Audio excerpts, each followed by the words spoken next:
Welcome back guys in James of physics series में तुषार मुंडकर आप सभी को सिखा रहा हूँ इंटरेस्टिंग कंसेप्ट और सिर्फ इंटरेस्टिंग नहीं तो इम्पोर्टेंट भी। आज का टॉपिक है रेडियो एक्टिविटी, वही टॉपिक जिसके लिए मैरी क्यूरी को 2 नोबेल प्राइज मिले थे। तो कितना इंपॉर्टेंट है याद रखना। प्रोबेबिलिटी कितना है 100%, मतलब हर साल में ऑलमोस्ट एक क्वेश्चन तो आया ही है रेडियो एक्टिविटी के ऊपर, रेडियो एक्टिव लॉ के ऊपर। सो दैट इज 20 में देखो, 19 में देखो, ये क्वेश्चन नंबर मिलेंगे आपको पेपर के अंडर। ओके, टाइप्स कौन से तो पहले तो थियरी। तो थियरी में आपको अल्फा डीके क्या होता है, फिर beta plus beta minus decay क्या होता है। जैसे बीटा प्लस में पॉजिट्रॉन निकलता है, बीटा माइनस में इलेक्ट्रॉन निकलता है, गामा डीके क्या होता है, ये सब पढ़ना है। ओके, नॉट ओनली दैट, ये भी मालूम होना चाहिए कि अल्फा पार्टिकल भाई है क्या एग्जैक्टली। बहुत सारे स्टूडेंट पूरा अल्फा डीके पढ़ते हैं, उनको ये पता नहीं कि अल्फा इज सिंगली आयोनाइज। तो alpha is doubly ionized helium particle. He2+ मतलब क्या होता है, अल्फा पार्टिकल। ओके, तो ये सारी चीजें याद रखनी है। गामा में कोई भी पार्टिकल रिलीज नहीं होता, सिर्फ एनर्जी रिलीज होती है, ये भी चीज याद रखनी है। फिर कौन सा रेडिएशन ज्यादा स्ट्रॉन्गर है, कौन से में आयोनाइजेशन प्रॉपर्टी ज्यादा बेटर है, कौन से में पेनिट्रेशन पावर बेटर है, all this things you need to remember.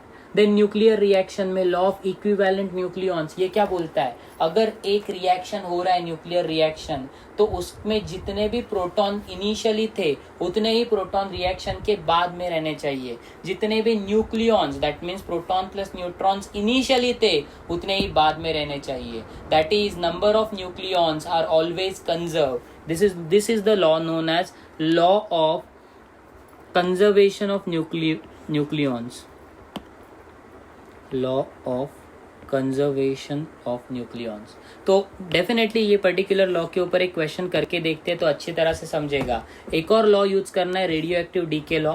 तो सिर्फ ये फॉर्मूला मत पढ़ना, ये शॉर्टकट फॉर्मूला मैंने सिखाया है, but apart from that radioactive decay law में बहुत सारे फॉर्मूलाज है। जैसे कि फॉर एग्जाम्पल एक फॉर्मूला आपको बताता हूँ, n=n0 e⁻⁻ ये एक फॉर्मूला हो गया। फिर एक्टिविटी का फॉर्मूला है A0 देन e⁻⁻. फिर उसके बाद ऐसे नहीं है, कुछ और है, बट बहुत सारे ऐसे वेरिएशन वाले फॉर्मूलाज आपको मिलेंगे। देन अगर एक शॉर्टकट फॉर्मूला के टर्म्स में देखोगे तो n/n0, that is n0 are initial number of atoms that were present, n is current scenario या फिर जो अभी बचे हुए हैं वो। तो n/n0 इज ½ आता है हमेशा। तो n where is T/T, capital T is half life and small t is time. फिर एक एवरेज टाइम भी होता है, वो भी कंसेप्ट थोड़ा सा आंखों के नीचे से लेके आओ। फिर डीके कांस्टेंट लैम्बडा के रिलेटेड, फिर decay constant and time period का रिलेशन, वो भी याद रखना। That is 0. टाइम पीरियड मतलब half life, 0.693/t, T being half life, आपको समझ ही गया होगा। ओके, फिर एक और चीज है हाफ लाइफ और एवरेज लाइफ का क्या रिलेशन है, ये चीजें आपके बुक में अवेलेबल है।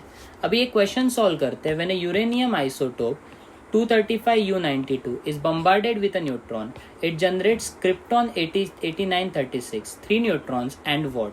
तो आपको गेस करना है कि एग्जिट में क्या नहीं मिलेगा। तो आपको रिएक्शन पहले फॉर्म करना पड़ेगा। जैसे फॉर एग्जांपल यूरेनियम है, तो मैं यूरेनियम बनाता हूँ 23592, इसको बम्बार्ड कर रहे एक न्यूट्रॉन के साथ।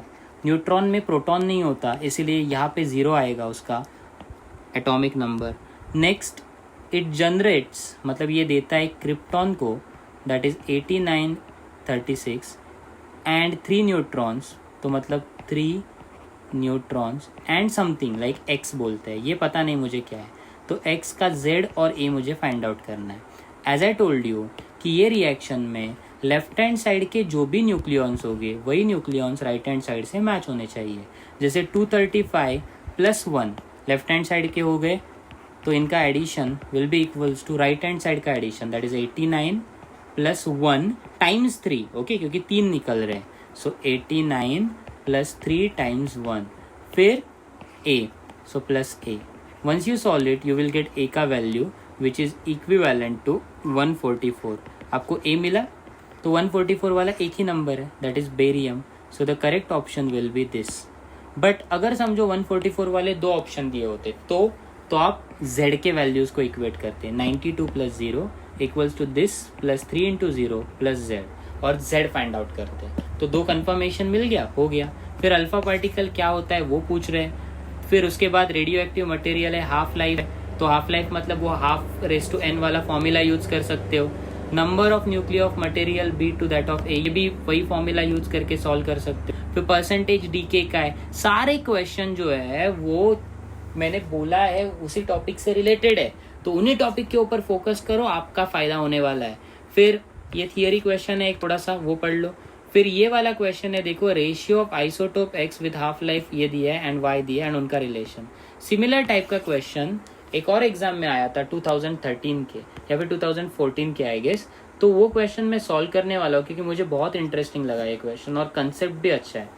The half life of radio active isotope x is 20 years. तो हाफ लाइफ कितना है, दैट मीन्स कैपिटल टी 20 साल। 20 साल में वो आधा हो जाता है। It decays to another element Y which is stable. Okay, तो ये एक्टिव एलिमेंट जो है या फिर अनस्टेबल एलिमेंट है वो स्टेबल एलिमेंट में चेंज हो रहा है, बराबर। The two elements X and Y were to be found in the ratio 1:7। That means X by Y का अगर मैं रेशियो बनाऊंगा तो वो 1/7 आएगा। तो अगर मैं समझो दोनों का कंबाइंड प्रपोर्शन देखूं, दोनों का कंबाइंड मतलब number of nucleus beforehand कितने थे, तो दोनों का एडिशन होगा। That means 1 + 7 which was 8।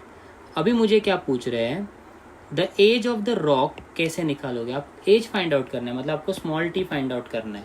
कैसे फाइंड आउट करोगे रे? एकदम इजी क्वेश्चन है, एकदम इजी, अच्छी तरह से समझने की कोशिश करते हैं। पहले बात तो we need to use the formula of n/n0। तो n/n0 will be equals to n। देखो n मतलब क्या है, जो सिनारियो था ना वो वाला सिनारियो यूज करना है। दैट इज x का वैल्यू, तो x इनिशियल था ना, इनिशियल या फिर n, तो वो कितना दिया है आपको, 1 दिया है। तो over here I am going to write 1 out of 1 + 7, तो नीचे n0 आएगा 8, तो ये हो जाएगा 1/8।